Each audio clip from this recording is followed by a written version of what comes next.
আসসালামু আলাইকুম বন্ধুরা, আমরা পড়তেছি অষ্টম শ্রেণীর বিজ্ঞান বইয়ের দ্বিতীয় অধ্যায় জীবের বৃদ্ধি ও বংশগতি। ইতিপূর্বে আমরা 7টি পর্ব শেষ করেছি। এটি আমাদের অষ্টম পর্ব। আমাদের অষ্টম পর্বে আমাদের পড়ার বিষয় হলো টেলোফেজ। টেলোফেজ সম্পর্কে সম্পূর্ণ ধারণা তোমরা এই ভিডিওতে পেয়ে যাবে। তাহলে চলো শুরু করা যাক। তোমরা কিন্তু প্রোফেজ পড়েছো, তার মানে তোমরা প্রোফেজ সম্পর্কে সম্পূর্ণ বিষয় জানো।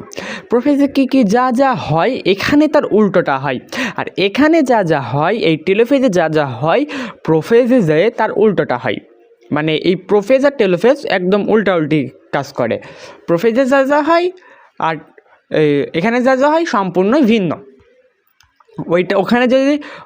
ওখানে যদি নিউক্লিয়াস থেকে পানি বেরোতে থাকে, তাহলে এখানে নিউক্লিয়াসের ভিতরে পানি ঢুকতে থাকে। হ্যাঁ, এভাবে মানে আলাদাই সম্পূর্ণ। আর এই টেলোফেজ সম্পর্কে কোনো কিছু বলার নাই, কারণ টেলোফেজটা খুবই সহজ। এই জন্য আমি আর কিছু বলছি না। টেলোফেজের এইটা তোমাদেরকে একটু দেখাই দিই। এখান থেকে যে 3টা পয়েন্ট আছে, এই 3টা পয়েন্টই তোমরা দিবা।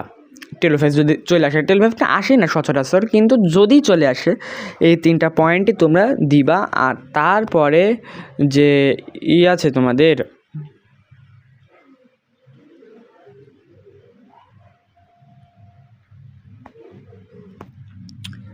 এই যে দেখো, এই সাইটোপ্লাজম মাঝ বরাবর সংকুচিত হয়ে মাঝ বরাবর হয় যে স্পন্ডল যন্ত্রগুলো বিলুপ্ত হয়ে গেছে। এখানে তোমাদের খুব ডিটেলসে দেওয়াই আছে, আমার আর এত এখানে বোঝানো লাগবে না, কারণ এই টেলোফেজ ধাপটা অনেক সহজ। আর যেহেতু তোমরা প্রোফেজ পড়েছো, প্রোমেটাফেজ পড়েছো, মেটাফেজ পড়েছো, অ্যানাফেজ পড়েছো, এই 3টা যখন পড়ে তোমরা বুঝতে পেরেছো, এই প্রোফেজ তুমি বুঝতেই পারবা। এই প্রোফেজ ইসের মতো, গোলালুর মতো, যেখানে মানে